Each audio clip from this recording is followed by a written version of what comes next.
tout cas, moi, je le pense. Je pense qu'effectivement, c'est un facteur principal de défaillance d'entreprise. D'ailleurs, une étude qui a été faite il y a longtemps montrait que 40% des défaillances d'entreprise étaient dues à des retards de paiement. Plus le retard de paiement s'allonge et plus la probabilité de défaillance augmente.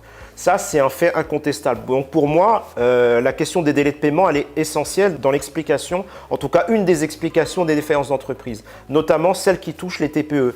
Est-ce que c'est un hasard que 99% des entreprises défaillantes soient des TPE? Je ne pense pas, parce qu'avec 220 jours de délai de paiement, ça peut expliquer aussi beaucoup de choses. C'est-à-dire qu'à partir du moment où vous émettez une facture, vous êtes payé quasiment 6 mois plus tard, en moyenne. Donc voilà, pendant 6 mois, il faut payer vos salariés, il faut payer vos charges. Et donc, si votre banquier ne vous aide pas, si votre chiffre d'affaires n'augmente pas, vous avez beaucoup de difficultés à avancer. Déjà, en matière de délai de paiement, il y a eu 2 lois, 2011-2016, qui n'ont rien donné, il faut être lucide. Pour une raison très simple, on a un client, un fournisseur. Le fournisseur ne se fait pas payer en temps et en heure. Il avait la possibilité d'appliquer des pénalités de retard, sauf que dans un rapport de force entre un gros et un petit, le petit n'a pas forcément envie de mettre des pénalités au gros parce qu'il risquerait de perdre un client. Et donc forcément, cette loi n'a jamais été appliquée. Et donc le projet de loi arrive avec une autre vision, c'est-à-dire que là, on rajoute l'État dans la balance. C'est l'État qui va sanctionner les mauvais payeurs. Et ça, c'est la vraie nouveauté de ce projet de loi et on sort de quelque chose de complètement différent. Alors déjà, première chose, qu'est-ce qui change par rapport aux anciennes lois? Le délai maximal passe de 90 jours à 120 jours pendant 2 ans. Deuxième chose, un système d'amende au-delà pour un retard de paiement pour des factures de plus de 10 000 dirhams, donc 3% le premier mois et 1% les mois d'après.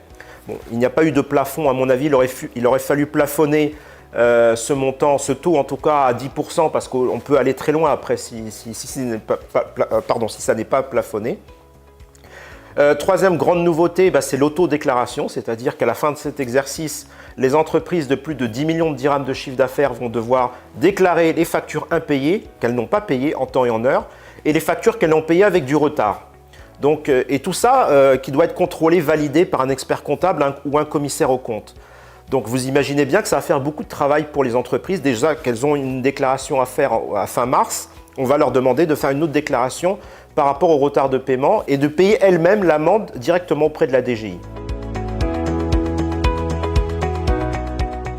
Moi j'y crois, effectivement. Alors après, il faut voir dans la réalisation parce que après, il faut voir comment les entreprises vont réagir quand elles vont apprendre qu'elles vont avoir une nouvelle déclaration à faire en fin d'exercice et payer elles-mêmes l'amende par rapport à des factures qu'elles n'auraient pas payées. Donc, il faut voir la réaction des entreprises. Je me rappelle par exemple quand la DGI a imposé aux entreprises des systèmes d'information obligatoires, même pour les petits commerçants. Il y a eu une levée de bouclier et puis on a très vite laissé tomber ce système pour les petits commerçants. Comment les entreprises, surtout les plus petites, vont réagir par rapport à ce projet? Bon, en tout cas, pour moi, il va dans le bon sens.